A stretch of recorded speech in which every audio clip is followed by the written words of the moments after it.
నిజంగా ఇది నా నెక్లెసే. మావయ్య నాకు ఇది తీసిచ్చారు.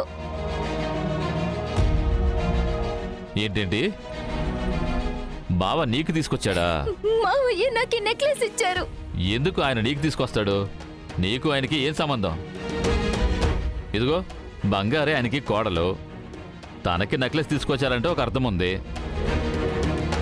మరి నీ మీద ఆయనకేంటి అక్కరా? చిన్నాన్న చాలు, తప్పుగా మాట్లాడకండి. నా చెల్లికి దొంగ బుద్ధి అస్సలు లేనేలేదు. తను చెప్తుంది అంటే అందులో నిజం ఉంటుంది. మావయ్య అది తీసిచ్చారు. అలా ఎలా బంగారి? అన్నయ్య వెన్నెలకి కొనివ్వలేదు, కోడలివి నీకు కొనివ్వలేదు, కోడలి చెల్లెలికి కొనిచ్చారా? ఇలాంటి కథ నేనెక్కడా వినలేదబ్బా. మీనా చూసుకోమ్మా, మీ ఆయన ఈవిడ చెల్లెలికి నెక్లెస్ కొనిచ్చారంట. నాకైతే నమ్మాలనిపించట్లేదు. ఏయ్, ఏమంటున్నావు? నువ్వు తప్పించుకోవడానికి మా ఆయన మీద నింద వేస్తున్నావా? మీనా,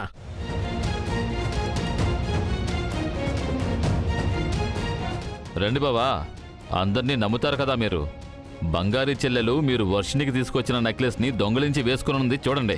అడిగితే మీరే కొనిచ్చారనే కథలు చెప్తుంది. తనకి మీరెందుకు బావా నెక్లెస్ కొనిస్తారు? దొంగలించింది కాకుండా ఎన్ని కథలు చెప్తుందో చూసారా? బావా ఆపండి. ఏం జరిగిందో తెలియకుండా మాట్లాడకండి. వర్షిణికి తనుకి నేనే ఒకేలాంటి నెక్లెస్ తీసుకొచ్చాను.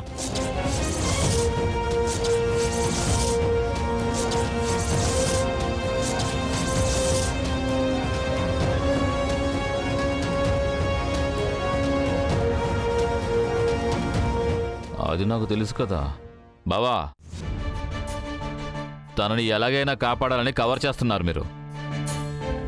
మీరు అబద్ధం చెప్పడం వల్ల తనని కాపాడొచ్చు అని వాళ్ళు మళ్ళీ మళ్ళీ తప్పు చేస్తూనే ఉంటారు. దొంగలించిన చెయ్యి అబద్ధం చెప్పే నోరు ఊరికనే ఉండదు బావా. వీళ్ళందర్నీ అసలు మన ఇంట్లో చేర్చుకోవడమే తప్పు. మన కుటుంబ పరువుని తీసేస్తున్నారు బావా. ఆపండి బావా. దీనికి మించి ఒక్క మాట మాట్లాడినా జరిగేదే వేరు.